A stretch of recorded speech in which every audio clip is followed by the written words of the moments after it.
గురుర్బ్రహ్మా గురుర్విష్ణు గురుర్దేవో మహేశ్వరః గురురేవ పరం బ్రహ్మ తస్మై శ్రీ గురవే నమః. ఓం దయానంద చరణౌ మనసా స్మరామి, దయానంద చరణౌ శిరసా నమామి. 3 గుణాలు: సత్వ, రజస్సు, తమస్సు. ఈ 3 గుణాలు ఇన్ని వెరైటీస్ ఆఫ్ ఆస్పెక్ట్స్కి, ఇన్ని కోణాలకి కారణం ఈ 3 గుణాలే. ఈ 3 గుణాలు అనేటువంటిది లేకపోతే కనుక ప్రకృతి అంతా ఒకటేలాగా ఉంటుంది. ఒక మామిడి చెట్టు పుడితే ఒకటే మామిడి చెట్టు ఉండేదంతే. మనుషులు ఒకటేలాగా ఉండేవారు. ఆవును చూస్తే ఒకటే వెరైటీ ఆవు అంతే. ఇన్ని రకాల విలక్షణత ఈ ప్రకృతిలో ఉండడానికి కారణం ఇక్కడ గుణాలే దానికి కారణం. ప్రకృతి సంభవాహ గుణాహ. కాబట్టి ప్రకృతి సంభవమైనటువంటి గుణాలు అంటే మాయ యొక్క సంభవంగా కార్యరూపంగా చెప్పుకునేటువంటి గుణాలు 3 రకాలు.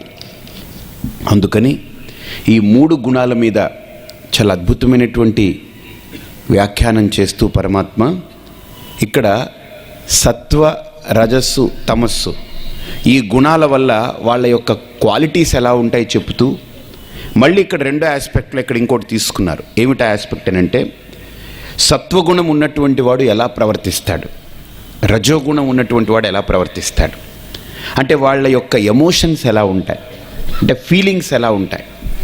సాత్విక్ పర్సన్ యొక్క ఆస్పెక్ట్ ఎలా ఉంటుంది, రాజసికమైనటువంటి వ్యక్తి యొక్క భావాలు ఎలా ఉంటాయి, తామసిక ప్రవృత్తి ఉన్నటువంటి వాళ్ళ యొక్క భావాలు ఎలా ఉంటాయి.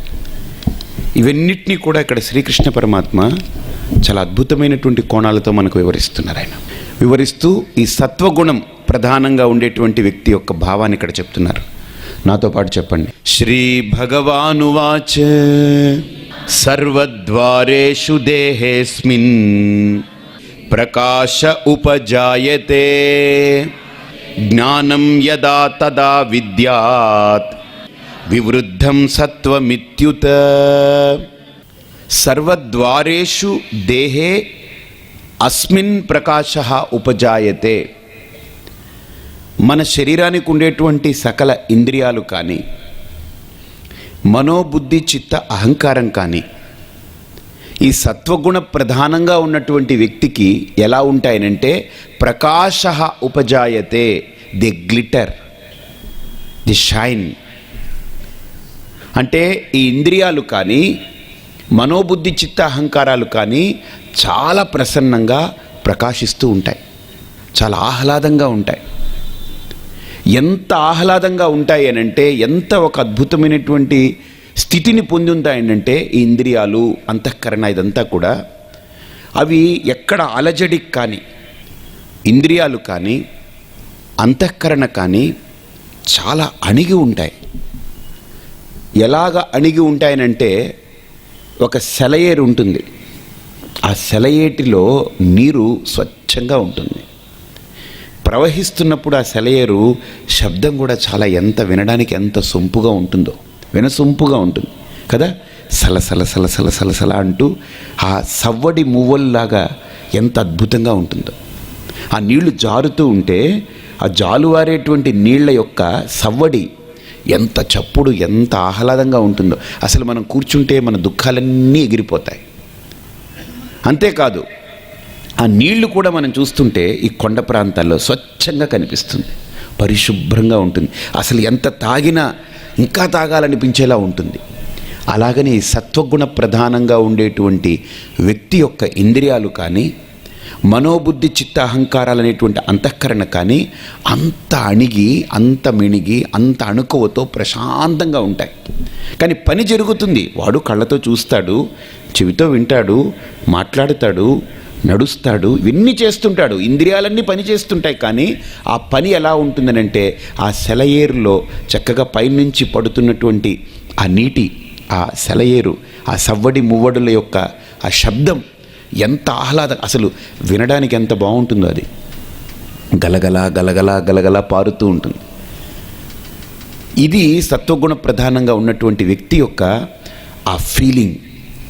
అతని సన్నిధిలో మనం కూర్చుంటే ఈ సత్వగుణం ఉన్నటువంటి వాడి యొక్క ప్రెజెన్స్, అంటే అతని యొక్క సన్నిధి, అతని దగ్గర మనం కూర్చుంటే ఎంతసేపు కూర్చున్నా కూర్చోవాలనిపిస్తుంటుంది. ఎంతసేపు అతన్ని చూస్తున్నా బోర్ అనిపించదు.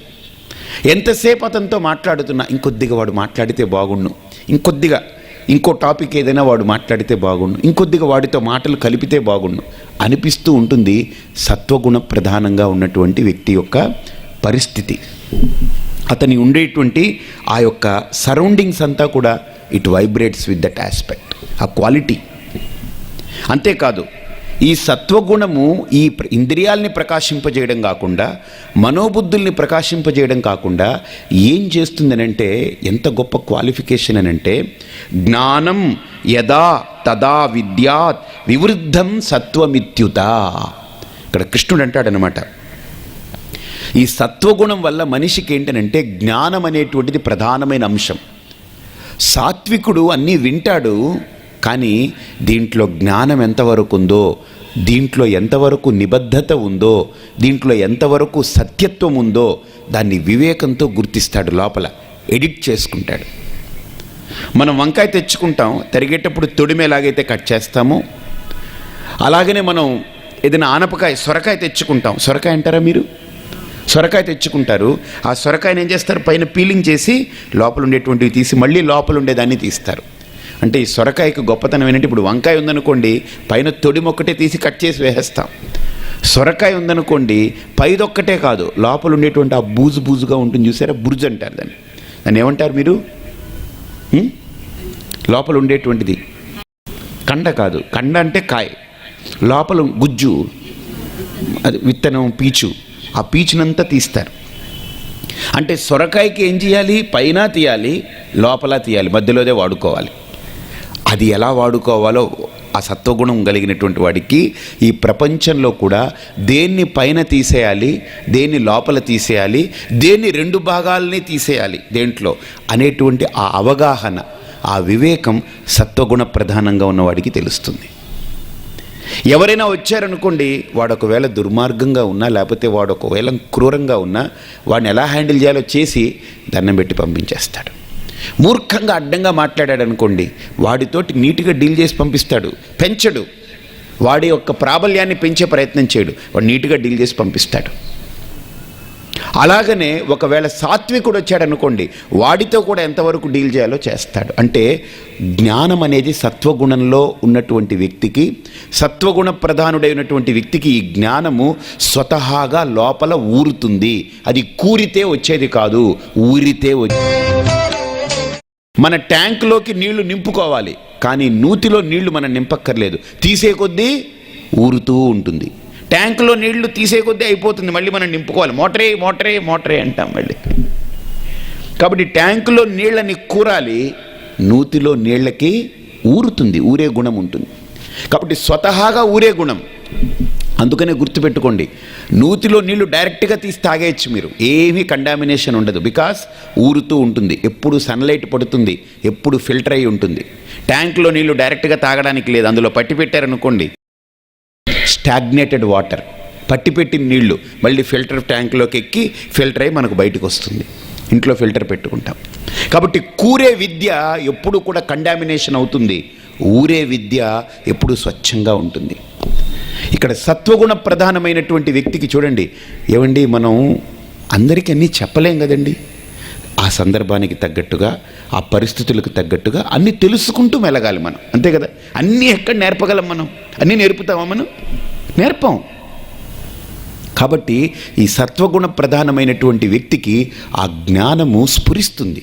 ఏం చేయాలి, ఎలా మాట్లాడాలి, ఇప్పుడు వాడొస్తే వాడిని ఎలా డీల్ చేయాలి. తర్వాత ఈ సత్వగుణం ప్రధానంగా ఉన్నటువంటి వ్యక్తి ఏం చేస్తాడో తెలుసండి, సందర్భాన్ని ఎప్పుడూ కూడా అగ్రివేట్ చేయడు. పరిస్థితుల్ని, సందర్భాలని, వీటన్నిటినీ దాన్ని పెంచడు. ఏ సందర్భానైనా కామ్ చేస్తాడు, కూల్ చేస్తాడు. కాబట్టి ఈ రకంగా సత్వగుణ ప్రధానంగా ఉన్నటువంటి వ్యక్తికి కలిగేటువంటి జ్ఞానం. ఆ జ్ఞానం స్వయంగా ప్రకాశిస్తూ ఉంటుంది సత్వగుణ ప్రధానంగా ఉంటే. ఎందుకు తెలుసండి? మనస్సు ఎప్పుడైతే నిర్మలంగా ఉంటుందో మనస్సు కంటే గొప్ప వ్యక్తి ఈ లోకంలో ఎవడూ లేడండి. ఆత్మైవ హ్యాత్మనో బంధు ఆత్మైవ రిపురాత్మన. అసలు నిజంగా మీరు కూర్చొని ఆలోచించడం మొదలు పెడితే నిర్మలమైన మనస్సుతో, ఒక సైంటిస్ట్ ఏం చేశాడండి? ఒక సూత్రాన్ని కనుగొనాలని విపరీతంగా కృషి చేశాడు. ఆ మనస్సు రహస్యాల్ని బయట పెట్టలేదు. ఏది పెట్టింది బయటికి? రహస్యాలు మనస్సే. కాబట్టి ఏ మనస్సు అయితే సాధనయుక్తమై ఉంటుందో, ఏ మనస్సు అయితే సంస్కారం పొంది ఉంటుందో, ఏ మనస్సు అయితే ఆ సాధనకు లోబడి ప్రకాశిస్తుందో, నిర్మలంగా ఉంటుందో, ఆ మనస్సులో జ్ఞానం స్వయంగా ప్రకాశిస్తూ ఉంటుంది. ఒక సైంటిస్ట్కి మాత్రం ఎందుకు మనస్సు పనిచేసింది? వాడి మనస్సులో ఆ సత్వగుణ ప్రధానంగా పెట్టుకున్నాడు. ఆ రోజు ఋషులకి ఎందుకు ఆ మనస్సు పనిచేసింది? ఆ మనస్సుని సత్వగుణ ప్రధానంగా చేసుకున్నారు.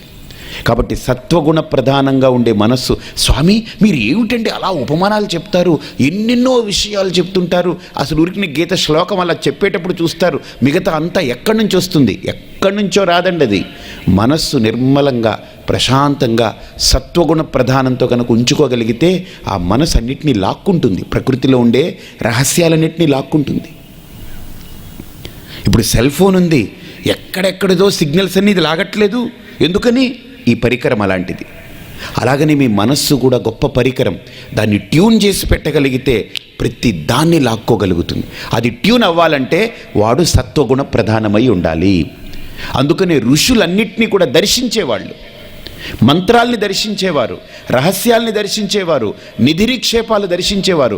ఇవన్నీ ఎందువల్ల జరుగుతున్నాయనంటే మనస్సులో ఆ సత్వగుణ ప్రధానం ఉంటే ఇవన్నీ పొందొచ్చు మనం. కాబట్టి ఆ సత్వగుణ ప్రధానంగా ఉన్నటువంటి వ్యక్తికి ఇంద్రియాలు ఉపశమనం పొంది ఉంటాయి, మనోబుద్ధి చిత్త అహంకారాలు చక్కగా అణిగి ఉంటాయి, మెళకువతో ఉంటాయి. వాటి యొక్క ప్రభావం కూడా గొప్ప స్వీట్గా ఉంటుంది ఆ సత్వగుణ ప్రధానంగా ఉన్నవాడికి. అతను వాడే భాష, అతను చూసే చూపు, అతను మాట్లాడే మాట, అతని నడక, అతని యొక్క చేష్ట ఇంకా చూడాలి, ఇంకా వినాలి, ఇంకా అతని దగ్గర ఉండాలి, ఇంకా అతని నుంచి మనం పొందాలి. ఆ సాత్వికతని మనం అనుభూతి పొందాలని మనం ఉవ్విళ్ళు ఉడుతుంటాం. ఎలాగా? బయట వేడిగా ఉంటుందనుకోండి, ఏసీ గదిలోకి వెళ్తే ఎంతసేపు కూర్చుంటారని అడుగుతామా? ఎంతసేపు అయినా కూర్చోవాలనిపిస్తుంటుంది. ఎందుకని? చల్లగా ఉంటుంది. అలానే ఈ సత్వగుణ ప్రధానంగా ఉన్నటువంటి వ్యక్తి యొక్క పరిస్థితి, ఆ సన్నిధి కూడా అలా అందరిని ఆకర్షించి కూర్చోబెడుతూ ఉంటుంది. అంతేకాదు, జ్ఞానం యదా తదా విద్యాత్ అంటే ఇక్కడ ఏం జరుగుతుందనంటే ఆ సత్వగుణ ప్రధానంగా ఉన్నటువంటి వ్యక్తికి జ్ఞానము స్ఫురిస్తూ ఉంటుంది. అంతేకాదు, ఎప్పుడైతే ఒక వ్యక్తికి జ్ఞానం కలుగుతూ ఉందో చూడండి, ఒక రకమైన ఆనందం, తేలిపోతూ ఉంటాడు మనిషి, తేలికైపోతూ ఉంటాడు. జ్ఞానం మనిషికి లభించే కొద్దీ మనిషి తేలిక పడిపోతుంటాడు. ఏమిటో తెలియని ఆనందం. ఇప్పుడు ఒక విషయం మీకు ఏం అర్థం కావట్లేదు అనుకోండి, ఆ విషయం మీకు నేను కనుక అర్థం చేయిస్తే, స్వామి బా ఇంతేనా? ఇంతే. ఈ సెల్ ఫోన్లో ఒక పెద్ద కాలర్ ట్యూన్ ఉంది, ఇంతేనా? ఒక కప్పు కాఫీ, వీలైతే 4 మాటలు. ఇది పెద్ద ఇది కాలర్ ట్యూన్. నేను ఇదేంటి ఇంతేనా ఇంతేనా ప్రతిసారి ఇంతేనా అంటా ఉందని అనుకున్నాను. ఇంతే. జ్ఞానం కలిగితే మనిషికి తెలియని ఆనందం అండి. అసలు ఏ జ్ఞానమైనా, ఈ లోకంలో ఏ జ్ఞానమైనా ఒక మనిషికి కలిగిందనుకోండి, ఎంత ఆనందమో, ఎంత ఆనందపడిపోతాడో. అది అర్థం కానంత వరకు బుర్ర పీక్కుంటూ కూర్చుంటాడు అన్నమాట. మనిషికి జ్ఞానం కలిగితే ఆనందంగా ఉంటాడు, రిలాక్స్డ్గా ఉంటాడు. జ్ఞానం కలగలేదనుకోండి, ఇరిటేషన్, ఏదో ఒక అనీజీనెస్, ఏదో లోపల వేటాడుతూ ఉంటుంది అన్నమాట. కాబట్టి ఎక్కడైతే జ్ఞానం ఉంటుందో అక్కడ ఆనందంగా ఉంటాడు మనిషి, హాయిగా ఉంటాడు. ఎక్కడైతే మనిషి హాయిగా ఉంటాడో వాడి శక్తి ద్విగుణీకృతం అవుతుంది, కేంద్రీకృతం అవుతుంది. వాడు గొప్ప పవర్ఫుల్ ఫెలో అవుతాడు. ఎవడు ఎక్కువ శక్తిమంతుడు ఈ లోకంలో ఉంటే, ఎవడు రిలాక్స్డ్గా ఉంటాడో వాడే గొప్ప శక్తిమంతుడండి. ఉట్ని ఆవేశాలు, ఉద్రేకాలు, ఆలోచనలు, భావాలు, ఉత్కంఠత, లోపల అలజడి, ఇవన్నీ ఉన్నవాడు శక్తిమంతుడు కాదండి. ప్రశాంతంగా ఉండగలిగిన వాడు బుర్రతో విచక్షణ వివేకం పనిచేస్తూ ఉంటుంది. కాబట్టి ఇక్కడ కూడా పరమాత్మ అంటున్నాడు, ఈ సత్వ గుణం ఉంటే జ్ఞానం ఉంటుంది, జ్ఞానం ఉంటే ఆనందం ఉంటుంది, అంటే ఒక ప్రశాంతత. ఈ ప్రశాంతత ఉంటే మనిషిలో శక్తి కేంద్రీకృతమవుతుంది. కాబట్టి సత్వగుణానికి ఇవన్నీ లక్షణాలు అన్నమాట. కాబట్టి ఆ సాత్విక గుణం చాలా మహోన్నతమైనటువంటి గుణం, చాలా ఉత్కృష్టమైన. ఇక్కడ శ్రీకృష్ణుడు అంటున్నాడు, శ్రీ భగవానువాచ లోభ ప్రవృత్తిరారంభ కర్మణామశమస్పృహ రజస్యేతాని జాయంతే వివృద్ధే భరతర్షభ. ఇక్కడ రజోగుణం ఉంటే మొట్టమొదట చెప్పారు. ఇక్కడ ఏంటి? లోభ మొట్టమొదటి గుణం. రజోగుణం ఉన్నటువంటి వాడికి, రజోగుణం ప్రధానంగా కలిగి ఉన్నటువంటి వాడికి ఉండేటువంటి లక్షణాలు ఏంటి? లోభ అంటే కంజూసి. కంజూసి అంటే ఏంటి? మక్కి చూసి అంటారు. అంటే ఎవడో టీ తాగుతున్నాడట, దాంట్లో ఈగ పడిపోయింది. ఈగ పడిపోతే మామూలుగా మనం ఏం చేస్తాయి, టీ పక్కకు పట్టుకెళ్ళి అంటాం. వీడేం చేశాడు, అటు ఇటు చూశాడు, ఈగను కూడా పిండేసి అవతల వారేసి తాగాడు. ఎందుకని అని అడిగాను. ఈ ఈగ కొంత టీ తాగేసింది కదా, ఆ టీ కూడా వదలడు అనమాట వీడు. ఆ టీతో పాటు చాలా వచ్చేస్తాయిరా ఈగలో నుంచి అంటే పర్లేదు, టీ రంగులో కలిసిపోద్ది అన్నాడు. ఇంక వాడిని ఏమంటాం మనం? అంత లోభి. దాన్ని మక్కి చూసి అంటారు అనమాట. అంటే ఈగ టీలో పడితే అసలు కనీసం దాన్ని టీ పక్కన పడేస్తాం, పోనీ కాదంటే ఏ స్పూనో ఏదో పట్టుకుని ఆ ఈగని తీసి అవతల పారేసి తాగుతారు. కానీ ఆ ఈగని పిండి మళ్ళీ తాగేసాడు. బా, ఇటువంటి పర్సనాలిటీస్ ఇంకా మనం తట్టుకోలేం, భరించలేము. ఇంకా చెప్తారనమాట, ఎన్ని గుణాలు ఉన్నాయో, ఎన్ని లక్షణాలు ఉంటాయో రజోగుణం ఉంటే. లోభ, రెండోది ప్రవృత్తి, అంటే ఊరికినే అజిటేషన్, ఇచ్చేయాలి అచ్చేయాలి అచ్చేయాలి ఇచ్చేయాలి, కలదొక్కేస్తుంటారనమాట. కలదొక్కడం అంటే తెలుసు కదా మీకు? కలదొక్కడం అంటే ఏంటి? ఇక్కడేమంటారు కలదొక్కడం అంటే? ఓ ఇచ్చేసి వచ్చేసి వచ్చేసి ఇదిలాగా ఇదిలాగా ఇదిలాగా ఓ డిస్టర్బ్ చేస్తూ ఉంటారు. ఏంటది? హడావుడి. ఎస్, హడావుడి చేసేస్తుంటారు. ప్రవృత్తి. ఆరంభ కర్మణాం, అన్నీ బిగించేస్తాడు, మధ్యలో వదిలేసిపోతుంటాడు. అన్నీ మొదలు పెడతాడు. ఇంకా ఆరంభ శూరత్వం, ఇంకా అది ఇది డ్యామ్ డూమ్ డెక్కారా మధ్య చించేస్తాను కొట్టేస్తానంటాడు, మధ్యలో వదిలేసిపోతాడు. ప్రారంభ ఆరంభ కర్మణాం అశనః.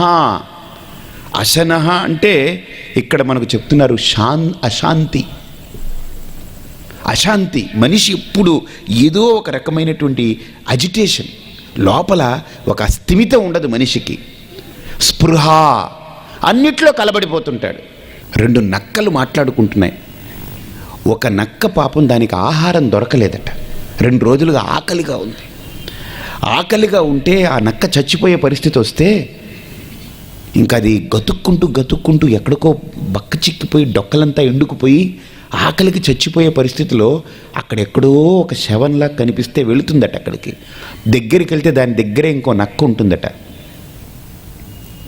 ఆ నక్క అంటుందట, ఇది తినడానికి వెళ్తుంటే తినకు అంటుందట. ఎందుకు తినద్దు? రెరే జంబుక ముంచ సహస నిచత్వ నింద్యం వపుహు. ఏ నక్క, రెరే జంబుక ముంచ సహస నిచత్వ నింద్యం వపుహు. ఈ శవం ఉందే వీడు నీచుడు, ఈ శరీరం చాలా తప్పుడు పనులు చేసిపోయాయి. ఈ శరీరం దీన్ని తినకు, ఆకలితో అయినా చచ్చిపో, నీకు పుణ్యం వస్తుంది, కానీ ఈ శవాన్ని మటుకు తినకన్నట్టు. ఏం తప్పులు చేశాడు? కవి అంటాడు, హస్తౌదాన వివర్జిత శృతిపుటే సారస్వత ద్రోహిణౌ. వీడికి భగవంతుడు 2 చేతులు ఇచ్చాడు. ఎందుకు తెలుసా? కష్టపడి సంపాదించు, ఇష్టపడి 10 మందికి పెట్టు, ఒక చేత్తోటి, ఇంకొక చేత్తో సంపాదించింది నువ్వు తిను అని. 2 చేతులతో కష్టపడి సంపాదించు, ఒక చేత్తో సంపాదించింది నువ్వు తిను, ఇంకొక చేత్తో సంపాదించింది ఇష్టపడి 10 మందికి పెట్టు అని. కానీ వీడేం చేశాడు? 2 చేతులు కాదు, 10 చేతులున్నా సరిపోనటువంటి ఆశతో, లోభంతో దాచి దాచి దాచి దాచి దోచి దోచి దోచి దోచి కట్టలు గుట్టలు పేర్చి పెట్టుతున్నాడు. ఎప్పుడూ వీడి జీవితంలో వీడి చేత్తో ఒకడికి ఒక పుణ్యం చేయలేదు, ఒక మంచి ఇవ్వలేదు. హస్తౌదాన వివర్జిత. శృతి పుటే సారస్వత ద్రోహినౌ.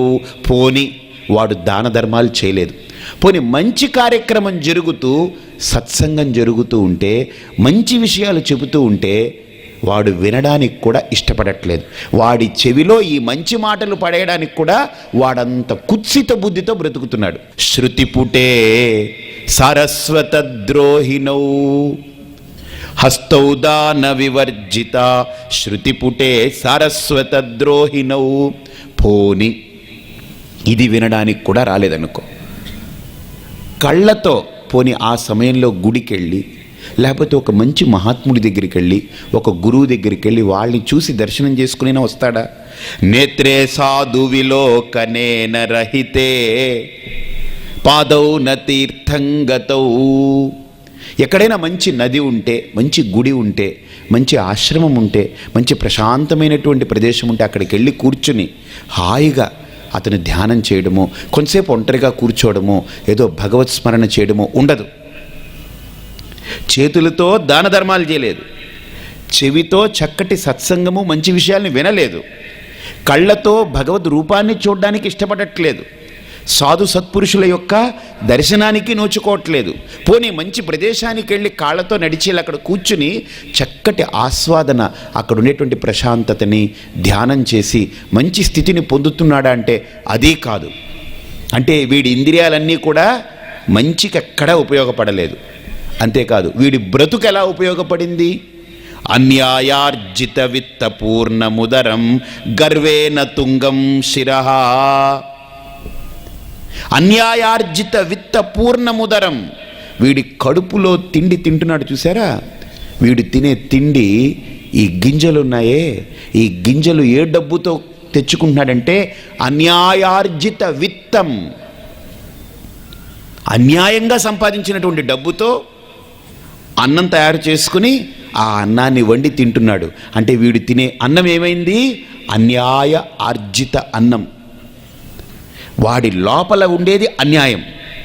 బయట ఇంద్రియాలు ఏ న్యాయము చేయట్లేదు, ఏ సత్యత లేదు, ఏ ఒక్క ధర్మము లేదు. కాబట్టి అన్యాయార్జిత విత్త పూర్ణముదరం గర్వేన తుంగం శిరః.